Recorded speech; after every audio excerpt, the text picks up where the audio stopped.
I've got Venetia Lee here with me, the Director of Wellbeing at Perkbox Vivup. Welcome, Venetia. Thanks for having me. Really glad to have you here. How's the show been so far for you? Really good, really interesting. I think it's always a helpful sort of check-in to see what the current zeitgeist is and what's going on in the markets. Yeah. Lots of good chats. What have you been hearing on your? I've noticed your stand's been really busy. Yeah, it's really, Stan's been really busy. I think neurodivergency seems to have risen a lot this year. I don't want to say neurodivergency is the new menopause, but it feels a bit like that. And only this audience would understand what I mean by that. But that's raising its head a lot, which is really great to see that addressed. Yeah. And financial wellbeing. Obviously, that's always big, but this year it's got a lot of presence. Yeah, good stuff. And what are you guys particularly talking about? So you're here as Perkbox Vivup. I've always known you as a supplier, as just Perkbox. What's going on there, and what are you bringing together at this event? So Perkbox and Vivup merged July last year, and both companies have some slightly different offerings, which has been quite an interesting job for integration. Vivup most famously is sort of more salary sacrifice, public sector, and Perkbox sort of tends to be more private sector. On the wellbeing side, we're looking to do something new. Both sides have addressed wellbeing. Vivup specifically has an EAP. But what we are looking to do, which is what I'm sort of working on at the moment, is a sort of standalone wellbeing product, which can be bought with EAP, but also can be bought despite EAP. So we're really investing a lot in our wellbeing offering moving forward. Okay, so a new product, yeah. A new product, yeah, which will be sort of around second half of this year. And what are you responding to there in the marketplace? Why the sort of change? I know there's been various iterations of the wellbeing offering at Perkbox, but what are you particularly responding to there? Well, I think there's a few things. I think one is trying to decouple wellbeing from EAP, which I think is a market issue, because I think a lot of companies feel that they have ticked the wellbeing box without really understanding that EAP is sort of crisis point, which is brilliant to have, and all companies should have one as a backstop, but that shouldn't be your strategy, your wellbeing strategy. And also just recognizing that the change in the market, the shift in the market. One sort of non-negotiable when we're building our product moving forward is that it's available on the same platform as all of our others, and more specifically within the Perkbox app, because I think the challenge lots of HR and users have is sort of a disparate supplier base. So they have to download 5 different apps, 5 different wellbeing products, which all do something really specific, whereas we're looking at sort of bringing that all together within the Perkbox infrastructure. Okay, and are you working directly with, because obviously there's access to the practitioners through the app, and are you working directly with organisations as well in terms of how to fit that into their strategy? And I think, is that to the side really? Well, we've done a lot of research, a lot of market research with our own clients and externally about sort of what people mean by wellbeing and what their wellbeing strategy looks like, and also importantly what budget wellbeing comes from. And no surprise to anyone listening to this is that all the answers are different. And I think that's one of the challenges of wellbeing, is that everybody's interpretation depends on what they're looking for it. I think what we found particularly interesting is if you ask companies about why they put a wellbeing product in place, the first and second answers are sort of the politically correct ones, which is to look after our workforce, happy, healthy workforce. But actually the third and fourth is always absenteeism, attention, cost, engagement, ROI. And so we're really mindful of that. And I think what we're trying to do is bring lots of different things together under one place, rather than companies having to engage lots of different suppliers to serve certain needs. Yeah. And so, what's your background? Where do you interested in kind of how you come to be director of wellbeing for? What's the experience you're bringing into that? Yeah, so I've been sort of in the wellbeing space doesn't always been called wellbeing space, is it? So wellbeing space adjacent my whole career. So I set up a company called My Family Care, which was an employee benefits company helping companies support their working parents and carers. And we specifically had a product called Backup Care, which is where people's childcare fell through. We would find an alternative. So I did that for about 15, 20 years. And wellbeing was a very big part of that. But as part of my experience, what I've seen really interestingly is the buying decisions has moved a lot. So when I first started, it was very much around absenteeism, and then it would go into things like gender pay gap, and then it was responding to COVID. And so that's something as a supplier I think you've got to be really mindful of, is be really agile in the product doesn't necessarily have to change. but actually the way you talk about it and really conscious of what the market's saying and how you respond to it, and how your product can fit the problems companies have, because those problems move. It's not always the same problems. Yeah, the buyer point's really interesting. I sort of see that as a reflection of the sort of an ever striving for integration.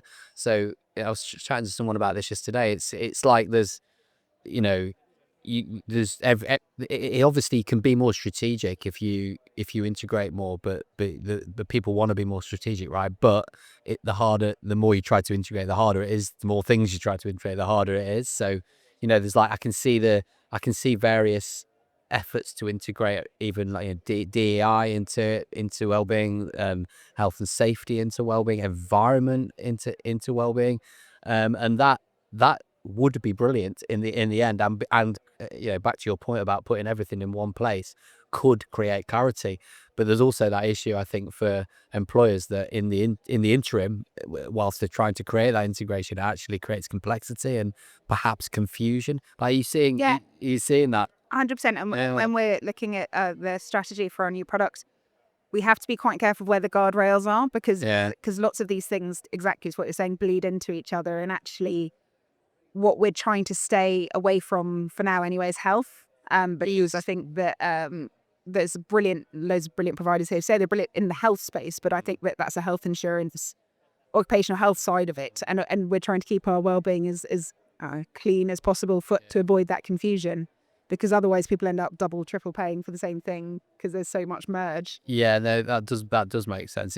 I suppose sometimes it comes to the fore because of events, doesn't it? So in my consulting life, there was a lot of times where bad things happened from a health and safety perspective with clients, and they would eventually trace that back to psychosocial things rather than necessarily physical things, and that led to a conversation about, well, this is all one thing really, isn't it? You've got health and safety here, you've got health and wellbeing here. So a lot of organizations on this journey from health and safety to health, safety and wellbeing. Yeah. And that's it. You kind of, I guess you need to get your product simple, but also have that Exactly, and eye have to that that. nod, an eye to that, and then also partner. We don't need to do everything, Yes. and work out where the handoff is to other people, because we don't need to do everything. We definitely don't want to do everything. Yeah. And the other side of that as well is the engagement piece. So our wellbeing strategy is that we want really high engagement with it,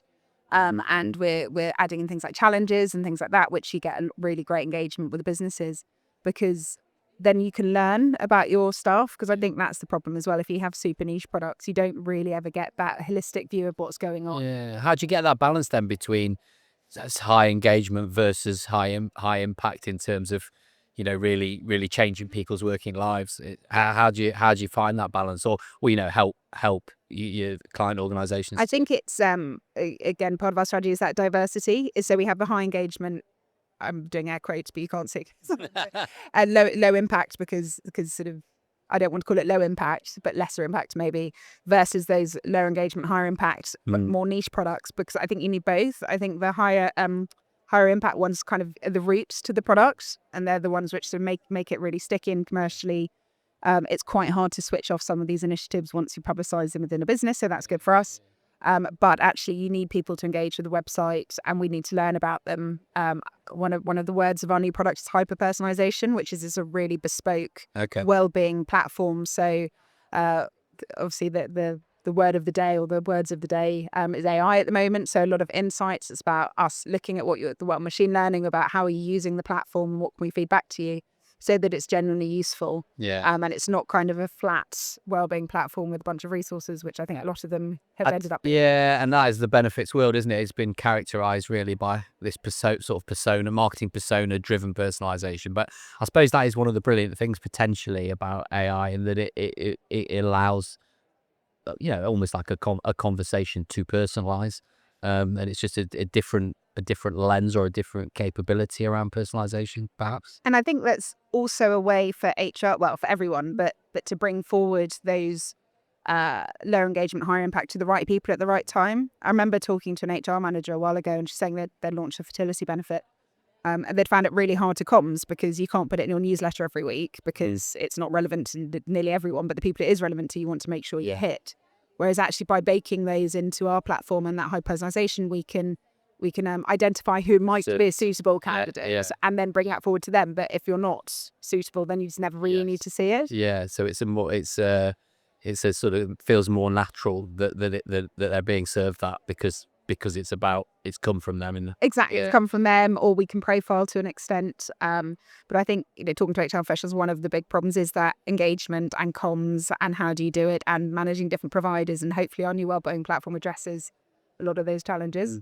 Good. Okay. Yeah. Brilliant. And I think, I suppose, I've used Perkbox. I really enjoyed using Perkbox, and we had it for the business that I ran. We had it for all the staff, and what I really liked about it was that it did feel like it was for everybody in the organisation. Like it wasn't a management perk or anything like that. It felt like it was there for everyone. I'm also thinking about one of the themes that has come up a lot in the conversations we've been having over these couple of days is the way that I think in a good way, like the way that employee expectations have changed over the last few years, like quite probably partly COVID, but just this economic situation, uncertainty, whatever. I think that there has been a general feel that employees are asking for different things to what they were asking for 5 years ago. And so I guess you're in quite a good position to take that temperature, having so many interactions with so many employees. What are you kind of seeing and feeling and hearing about that shift in expectations? Well, I think partly, I think going back to what we were just talking about, I think it's not a one size fits all, and I think you have to offer a breadth, The demand a demand personalization, because different companies don't want the same things, and demographics don't want the same things. I think also from actual sort of accessible point of view, I think the bar historically has been quite low with employee benefits. I think the UX and the UI has been pretty poor, and Perkbox has always actually felt very contemporary as a brand and felt very modern, and the UX experience, and that's definitely something we're leveraging off, because I think that as consumers as well, there are certain ways we deal with things outside of work that we just expect to work. We all buy off Amazon, we all use Netflix, and I think your employee benefits and your corporate benefits need to. If that feels clunky, then and a lot of them still do, because they never needed to be, because people are just grateful if that's where your pension was, you'd go and find it. But I think people just won't put up with that anymore. I've done loads of work with like in the financial wellbeing spaces with insurers, and it's always a big the issue was not just, everyone thinks that the issue of lack of engagement is because financial wellbeing's boring and people don't want to do it, but part of it is it's big. It's how it's presented. Yeah, it's presented in a way that feels difficult. So people just it's another reason not to do it, isn't it? So yeah, if you can wrap it into a bigger conversation about well-being, and you can use language that people understand and can lean into, and also that it feels like there will actually be a benefit to them from engaging in that conversation, I think it makes a huge amount of difference. Do you find that people are leaning into financial well-being more? Financial well-being, I've had a lot of conversations here about financial well-being. That's another one where you ask 3 different people what they mean by it, and you'll get 3 different answers, or 10 different answers. Within Vivup and Perkbox, what's really interesting, Vivup's sort of main product suite was salary sacrifice, and actually salary sacrifice from a financial well-being is one of the best things you can do, but nobody understands it. To your point, the word sacrifice puts them off. Yeah, exactly. But actually, we have home electronics, we have cycle to work, we have cars, we have pensions. They're all brilliant. If you're trying to manage your money efficiently and effectively, they're all brilliant tools, but people don't know about them. Similarly with Perkbox, it's a legacy product suite was Perks, which is negotiated discounts and things. And actually, if you shop at Sainsbury's and you can get 3% off, that gives yourself a pay rise. So I think it's really interesting to talk about financial well-being from that point of view. But the biggest challenge we've always had with financial well-being, which we're looking to address, going back to the hyper-personalisation bit, is a 20-year-old with a student loan who's in loads of debt is very different to a 60-year-old who's looking to retire, and actually having a product that speaks to that person's use case and helps them, rather than a kind of a flat offering. And also we looking into lots of providers as well, we're quite conscious we don't want to be flogging something at the end. We want to remain independent for the user and give them the tools to. So it's education and well-being. I think and I think personalization is such an interesting thing. I think AI is one. You've just reminded me of a piece of work I did with it was with Mercer Marsh. It was a few years ago, and it was about, so it was personalization. It was about why do people not engage with financial well-being or financial support that's coming from the employer. And it was like, I suppose in a way, like a different take on hyper personalization. So it was actually looking at personality, like, so using a psychologically defined And five factor video versus audio, that sort of thing. yeah, well, it was more to do with the message. So it was sort of breaking. So it was basically looking at which personality factors. So, you know, the classic things of extroversion, introversion, Right. neuroticism, openness to experience, conscientiousness, agreeableness. So when you looked at which ones of those, which you would have people who have a particular combination, and therefore what kind of messaging would they respond to or switch off from. So it was like, I suppose, the literal meaning of personalization, like what is your personality, and therefore, you know, if you're sort of introverted, not open to new experiences, and slightly neurotic, or sort of have negative emotions, then you're going to respond to really different messaging to somebody who's highly extroverted, very conscientious, you know, very has very positive emotions, for example. So it was like, the idea was, are there just things that, you know, will switch people off because of who they are.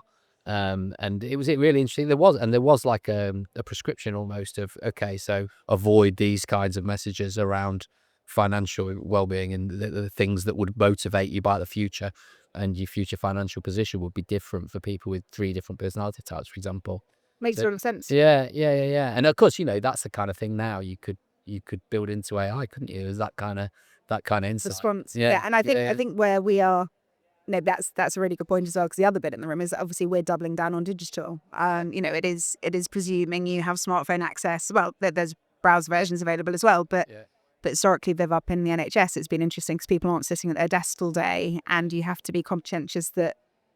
But I think you presume people have smartphones now. I think that's okay. Yeah. If you're looking at a future-facing product, but you also have to recognise that they might be looking at a night bus on the way home, or they might just have different touch points with it than that's the one you're familiar with, which is maybe sitting at your desk all day and doing products that way. Yeah, and I think that, well, that's it, isn't it? You know, I think it's an interesting. I suppose you have to assume now that people have got the technology, but then there's always you know, people in certain types of job, aren't there, that aren't glued to them all day, or, you know, people working clinical roles, and, you know, working with patients. There's all sorts of. There's a QR code on a poster rather Yeah. than the leaflets, but it's still you in a poster, not an email. Yeah. Good stuff. So, what have you been to any of the talks around here while you've been here, or you've seen I any? haven't. I've been in network. I wasn't able to come yesterday, so I've been using my time chatting to other suppliers and providers. Yeah. There's been, I've heard a few interesting things. One of the big things I've heard that's the themes that I've been picking up is around job design, and you know, how, you know, the idea of, obviously an employer has to create the right environment, but that idea of actually job design as being job crafting, as being key to creating the basis for health and well, that's another form of personalization, isn't it? Because, you know, crafting a role with the employee, to create a specific thing. But again, like, one of the big things there is that all when people who you talk to about it inside organizations, they're all kind of looking at each other for who's doing that. Like job design, it's whoever does the job description does the job design, and that's the job. But I really feel like that's you know, that's something that's not being consciously done, that could be It's really interesting. picked up.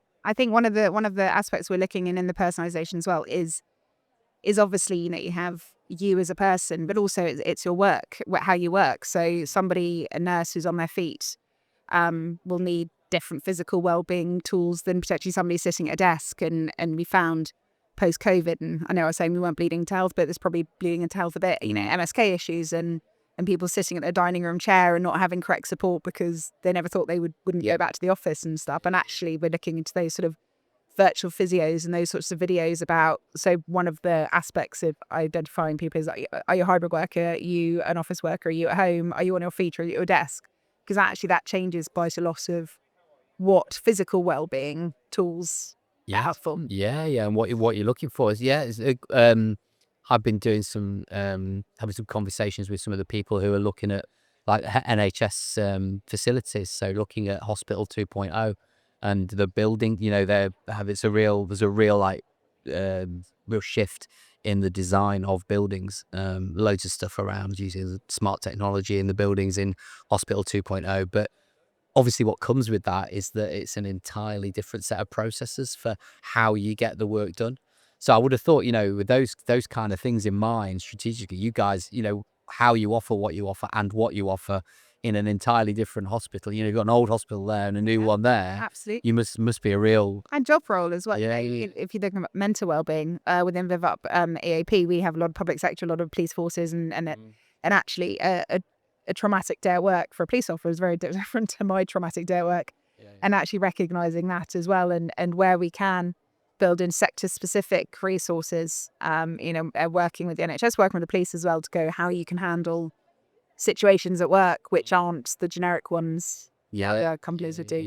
All that. I used to work for the police, Greater Manchester Police, as a psychologist there. Oh, wow. And I mean, having been out on the beat with those guys, that is not what anyone ever has in their mind of what it's like to do it. And of course, the challenges and there's so many contexts that police officers find themselves in that are, it's almost, you can't really predict it. There's so many different situations that they can find themselves in, but it's being able to wrap support around a very unpredictable central role is quite a thing. And if we go back to that sort of, in a companion to EAP, but distinct from EAP, is how can you build things like resilience and things like that, which help.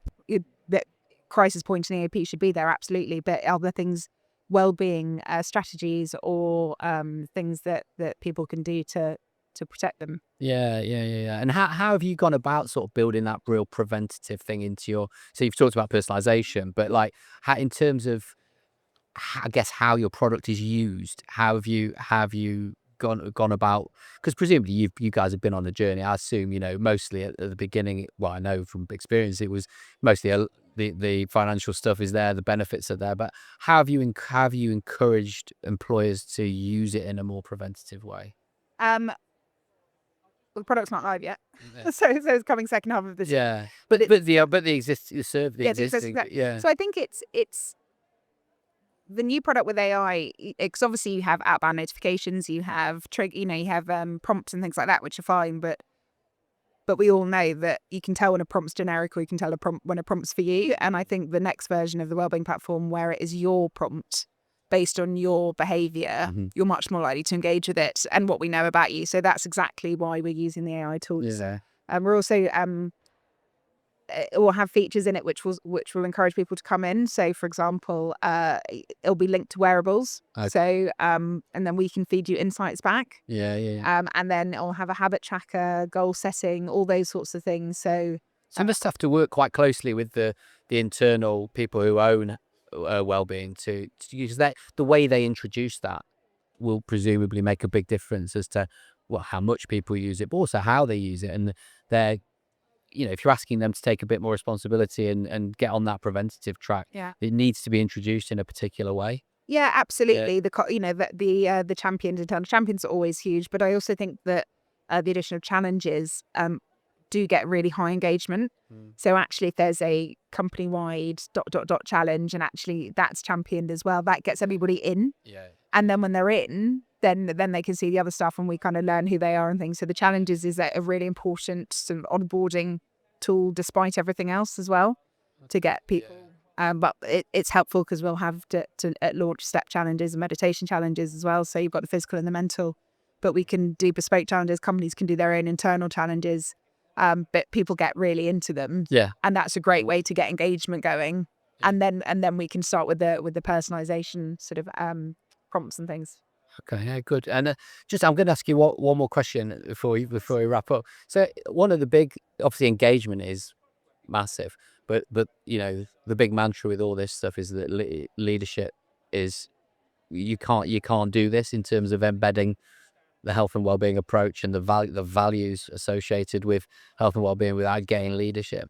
How do you find the conversations that you guys have going in at a leadership level, compared with when you're rolling out, lower down the organization? And I mean, it's very it varies a lot. Unsurprisingly, I think you get people who totally are into it and live and breathe it, and they're the biggest champions. You get people that's heavier work, heavier lift. I think one of the USPs of the new Perkbox Vivup wellbeing product is because it's within the Perkbox app. You have different entry points and you have different engagement points. So we're not completely relying on a business to say, come and download our new health and wellbeing app. This is why we can also target users who have come in to use the perks on salary sacrifice and say, oh, why don't you do this? So we have a bit more control over that engagement rather than being wholly reliant on the company doing it for us. Yeah. Because we have different touch points within the app outside of wellbeing. Yeah, no, that makes sense, and that it makes, you mean, it makes sense to them. So, well, because if a company's bought us primarily for perks, and because that's what they're familiar with and comfortable with, and the health and wellbeing is part of the package, that means we're not wholly reliant on that company to push the health and wellbeing agenda, because we have them in the package, and we have an element of comms, direct comms to those users as well. Yeah, and of course, it's having that. I suppose from the perspective of keeping them on and developing the relationship is really helpful. And then we can feedback. And one of the things that I'm keen to do is give sort of our clients a wellbeing insights report, because actually, as we know, more than anything, everyone just loves benchmark.